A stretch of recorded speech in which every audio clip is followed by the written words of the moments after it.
Hello, welcome back to my channel YouTube family. అందరూ ఎలా ఉన్నారు? ఫస్ట్ ఆఫ్ ఆల్ అయితే నేను బాగున్నాను, మీరు కూడా బాగున్నారని కోరుకుంటున్నానండి. ఈరోజు నేను యూట్యూబ్ గురించి కొన్ని విశేషాలు అయితే చెప్తానన్నమాట మీతో. నాకు జరిగినవి, ఇదివరకు నేను ఏం చేసేదాన్ని, నా ఛానల్ ఎలా హ్యాక్ అయింది, ఎలా డిలే చేశాను అనేది కొన్ని విషయాలు అనేది మీతో నేను చెప్తానండి. ఒక వ్లాగ్ రూపంలో నేను వాయిస్ ఓవర్ ఇస్తున్నాను అనమాట, ఒక వీడియో చూపిస్తూ. ఇదివరకైతే నేను ఒక ఛానల్ పెట్టానండి 2020లో, బ్యూటీ థాట్స్ అని ఒక ఛానల్ అయితే పెట్టానన్నమాట. నాకైతే అప్పటికి సబ్స్క్రైబర్స్ వచ్చేసి 1100 ఏమో ఉన్నారు. వచ్చి మోనీ కూడా అయిపోయిందండి, మోనిటైజేషన్ అయ్యిందనమాట. మెసేజ్ వచ్చింది, ఒకటి మెయిల్ వచ్చింది. అయితే చాలా సంతోషపడ్డాను అనమాట. ఛానల్ కూడా మానిటైజేషన్ అయిపోయింది కదా, ఇంకేం పర్లేదులే అనుకున్నాను. నేను చేసిన మిస్టేక్ ఏదో మెయిల్ అయితే నాకు వచ్చిందనమాట. మెయిల్ మీద క్లిక్ చేశాను. ఆ తర్వాత ఇంకా అసలు ఏం అర్థం కావడం లేదండి. ఛానలే అసలు ఏది కనిపించలేదన్నమాట. ఇలా ఉంటుంది తెలిసి తెలియకుండా చేస్తే.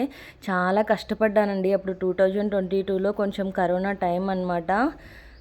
నేనైతే అనుకున్నాను నా ఛానల్ మానిటైజేషన్ అయిపోయింది, ఇంకా నాకు ఏం టెన్షన్ లేదు నిజంగా అని చెప్పి చాలా సంతోషపడ్డానండి. అప్పుడు లైవ్స్ ఎక్కువ పెట్టేవాళ్ళు అనమాట. ప్రతి ఒక్కరు లైవ్లోకి అటెండ్ అయ్యేదాన్ని, నా లైవ్లోకి కూడా వాళ్ళు వచ్చేవారు. ఛానల్ నేమ్ వచ్చేసి బ్యూటీ థాట్స్ అండి. నిజంగా ఛానల్ మానిటైజేషన్ అయిపోయింది కదా అనుకున్నాను. 1 ఇయర్ పాటు చాలా కష్టపడ్డానమాట. అప్పుడు హెడేక్ కూడా వచ్చింది యూట్యూబ్ వల్ల నాకు. మరి ఇప్పుడైతే ఇలా ఈ ఛానల్తో ఎంట్రీ ఇచ్చానమాట. ఇంకా మనకి వ్యూస్ తక్కువ రావడంతో కొంచెం డిస్టర్బెన్స్ అవుతుందన్నమాట, ఏదోలా అనిపిస్తుంది. నిజంగా అండి, యూట్యూబ్లోకి వచ్చాక చాలా కష్టపడాలన్నమాట. చాలా నెగిటివ్ థాట్స్, కామెంట్స్ అన్నీ ఉంటాయి, అన్నీ భరించాలి. ఇది సోషల్ మీడియా కదా, సోషల్ మీడియా అంటేనే ఇంకా మనకి భయంగా ఉంటుంది. అన్నీ దాటేసి ఒక అడుగు ముందుకైతే వేయాలన్నమాట. నిజంగా ముందు ఛానల్ గుర్తు చాలాసార్లు అది హ్యాక్ అయిందో తెలీదు, నేను ఏమైనా ప్రెస్ చేసి డిలే అయిందో తెలీదు. జస్ట్ ఒక్క రోజు ముందండి మానిటైజేషన్ అయిపోయింది. నేనైతే ఎవరితో కూడా షేర్ చేసుకోలేదు. నిజంగా జస్ట్ చెప్దాము అనుకునే లోపే నా ఛానల్ మానిటైజేషన్ అయిందని నైట్ ఎంత ఆనందపడ్డానో, మార్నింగ్ లేసే కల్లా అసలు ఛానలే ఓపెన్ కాలేదండి. అసలు అది ఏం చేశాననేది అర్థం కాలేదు. మొత్తం నా సబ్స్క్రైబర్స్, నేను కష్టపడిన టైం అంతా వేస్ట్ అయిపోయిందండి. చాలా కష్టపడ్డాను అనమాట.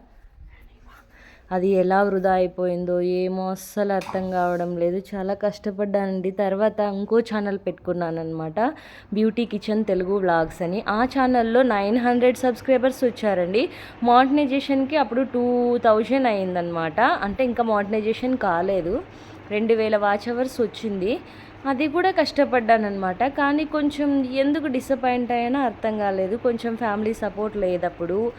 వ్లాగ్స్ పెడుతున్నావు, మన ఇంట్లో జరిగే విషయాలన్నీ బయట పెట్టాలా, అది ఇది అని కొంచెం అలా అన్నారనమాట.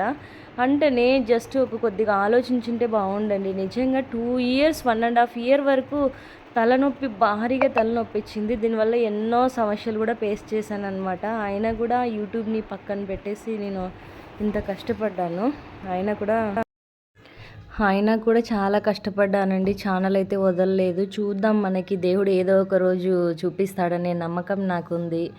చేస్తూ ఉంటాను వ్యూస్. మనము ఎప్పుడు కూడా యూట్యూబ్ తగ్గిపోయింది, రెవెన్యూ తక్కువ వస్తుంది, వాళ్ళన్నారు వీళ్ళన్నారు అని చెప్పి ఎవరి కోసమో ఛానల్ అయితే డిలే చేసుకోకండి. నా మాదిరి ఛానల్ కంటిన్యూ చేస్తూ వెళ్ళండి ముందుకి. మన ఛానల్లో పెట్టే వీడియో ఏదో ఒక రోజు మనకి ఒక్క వీడియో మంచి వ్యూస్ వచ్చినా కూడా, ఒక్క వీడియో వైరల్ అయినా కూడా ఆల్మోస్ట్ మన ఛానల్ అనేది ముందుకు వెళ్ళిపోతుంది అనమాట. అప్పుడు మనకి యూట్యూబ్ రెవెన్యూ వస్తుంది, యూట్యూబ్లో సక్సెస్ అనేది వస్తుందండి. ఎవరో ఏదో అన్నారని చెప్పి నా మాదిరి ఛానల్ డిలీట్ చేసుకోకండి అనమాట. చాలా కష్టపడ్డానండి నిజంగా యూట్యూబ్ గురించి. ఇప్పుడు కూడా వదులుకోవట్లేదు. చెప్పాలంటే యాక్చువల్గా నాది ఇది 3వ ఛానల్ అనమాట. ఫస్ట్ ఛానల్ సక్సెస్ అయింటే ఇప్పటికి నాకు అమౌంట్ తీసుకొని కూడా దాదాపు 2 ఇయర్స్ అవుతుండనమాట.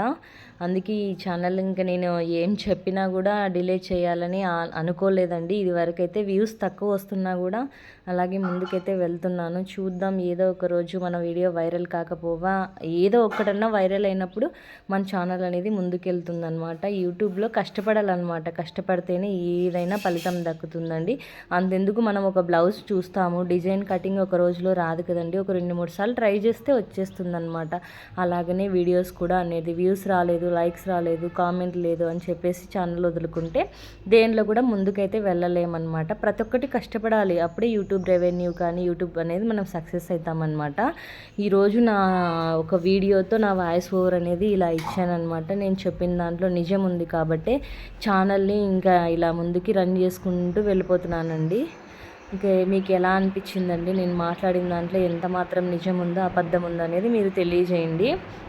ఇదివరకు నా ఛానల్ చూసిన వాళ్ళకైతే తెలిసిపోతుందనమాట. ఇప్పుడు కూడా నాకు తెలిసిన వాళ్ళైతే ఛానల్ అయితే చూస్తున్నారండి. వాళ్ళు ఇదివరకు కూడా అన్నారు, యూట్యూబ్లో వ్యూస్ లేవు, లైక్స్ లేవు, వద్దులే ఛానల్ అన్నారు. చూద్దామని చెప్పేసి అలాగే ట్రై చేసుకుంటూ వస్తున్నానండి. ప్లీజ్ ఇంకా ఈ ఛానల్లోనన్నా నన్ను ముందుకు తీసుకెళ్ళండి. అందుకని చెప్పేసి ఈ నా యూట్యూబ్ జర్నీ అంతా మీతో షేర్ చేసుకుంటున్నాను. ఇంకా అలా అని చెప్పేసి ఇంక ఇంతటితో యూట్యూబ్ ప్రచారం ముగించేస్తున్నానండి. ఇది ఇంక ఎస్టర్డే మార్కెట్కి అయితే వెళ్ళామన్నమాట. వెజిటేబుల్స్ అన్నీ తీసుకొని వచ్చేసాము. ఇంకా మరీ ఎక్కువ తెచ్చుకోలేదండి, ఎందుకంటే ఏదో 4-5 డేస్కి ఒకసారి ఎట్లనో బయటికి టౌన్కి వెళ్తుంటాం ఏదో ఒక దానికి, అప్పుడు తెచ్చుకోవచ్చులే అని చెప్పేసి వెజిటేబుల్స్ అన్నీ ఎక్కువ ఫ్రిడ్జ్లో స్టోర్ చేసుకొని తిన్నా మరీ మంచిది కాదు కదా అని చెప్పేసి నేను ఇంకా అందుకే చూసుకొని తీసుకొచ్చేసాను అనమాట. ఫ్రిడ్జ్ అంతా క్లీన్ చేసి స్నానం చేసి వెళ్ళానండి. వెళ్ళేటప్పుడే ఆల్మోస్ట్ మన ఫ్రిడ్జ్ అంతా నీట్గానే ఉందన్నమాట. ఇంకా కిరాణంగా స్టోరేజ్ అంతా ఉంది సర్దేది, ఓన్లీ వెజ్జెస్ మాత్రమే సర్దేది మీకు చూపిస్తున్నాను అనమాట. ఇంకా సైడ్ డోర్లో సర్దేవన్నీ చాలా ఉన్నాయన్నమాట. కంటైనర్స్ అన్నీ ఆరబెట్టాను అనమాట కడిగి అంతా. ఇంకా ఆనియన్స్ అయితే ఫ్రిడ్జ్లో పెట్టాం కదా, బయట ఆరబెట్టేస్తామన్నమాట. ఇంట్లో ఉన్నాయండి, అందుకే ఒక 2 kgs అయితే తెచ్చానమాట. ఇంకా మునక్కాడలు తీసుకున్నాను. మునక్కాడలు కూడా చాలా మంచిది కదా. ఇది వీడియో ఫాస్ట్ పెట్టినందుకు డిమ్ అండ్ డిప్ అవుతుందండి, ఇంకా మీకు బోర్ కొట్టకూడదు కదా. అలాగే గోంగూర కూడా తెచ్చి నేను ఒక తడి క్లాత్లో అయితే పెట్టుకున్నానండి, ఫ్రిడ్జ్లో ఏం పెట్టలేదు. 1 day చేసేదానికైతే ఫ్రిడ్జ్లో ఏం పెట్టను అనమాట. ఈ మునక్కాడలు పైన పీచి తీసాను, చేసేటప్పుడు మొత్తం క్లీన్గా తీసుకొని మునక్కాడల రసం అయితే చేస్తానండి. ఇదిగో ఈ గోంగూర అంతా ఇక్కడ కనిపిస్తున్నదంతా 20 రూపీస్ అనమాట. మంచి ప్రోటీన్ కదా గోంగూర, ఐరన్ ఉంటుందన్నమాట. ఈ ఐరన్ అనేది మనం తీసుకోవాలి, బ్లడ్ బాగా ఇంప్రూవ్ అవుతుంది. అందుకని మంచివే తీసుకున్నాను అనమాట, మునక్కాడలు కానీ గోంగూర కానీ. తర్వాత వచ్చేసి మా ఆయన మేము షేప్ షాప్ అనే ఒక యాప్లో ఉన్నాం కదండి, దాంట్లో ఈ షూట్ లెంత్ అనేది మనకి యాక్చువల్గా అంటే దాంట్లో జాయిన్ అయినప్పుడే వచ్చింది. కానీ ఇంకా షూట్ అయితే కుట్టించుకున్నారనమాట. పీసెస్ ఉన్నాయని చెప్పి ఇలా ప్యాంట్స్ అయితే స్టిచ్చింగ్ చేయించుకున్నారు. మనకి అంటే క్లాత్ చాలా మందం ఉందని చెప్పి చూపించానండి, ఏదో చూపించాలని కాదు, క్లాత్ బాగా మందం ఉందని చెప్పేసి రేమండ్ క్లాత్ కదా. దీంట్లో వచ్చేసి ఒక 6 ప్యాంట్స్ అయితే అయ్యాయి అనమాట. 5 చూపిస్తున్నా, ఒకటి వేసుకున్నారనమాట. చాలా బాగుంది. మీకు ఇంకా నా వ్లాగ్స్ ఎలా అనిపించాయి కామెంట్ సెక్షన్లో తెలియచేయండి. ఇంకా ముందుకి ఎలాంటి కంటెంట్ ఇవ్వాలి యూట్యూబ్లో అనేది కామెంట్ సెక్షన్లో చెప్పండి. కొత్తవారు ఎవరైనా చూస్తుంటే జెన్యూన్గా నా వీడియోస్ ఎలా ఉన్నాయనేది కూడా తెలియచేయండి. ఇంతటితో ఈ వీడియో ముగించేస్తున్నాను. నచ్చితే ఒక లైక్ ఇవ్వండి, కామెంట్ ఇవ్వండి, సబ్స్క్రైబ్ చేసుకోండి.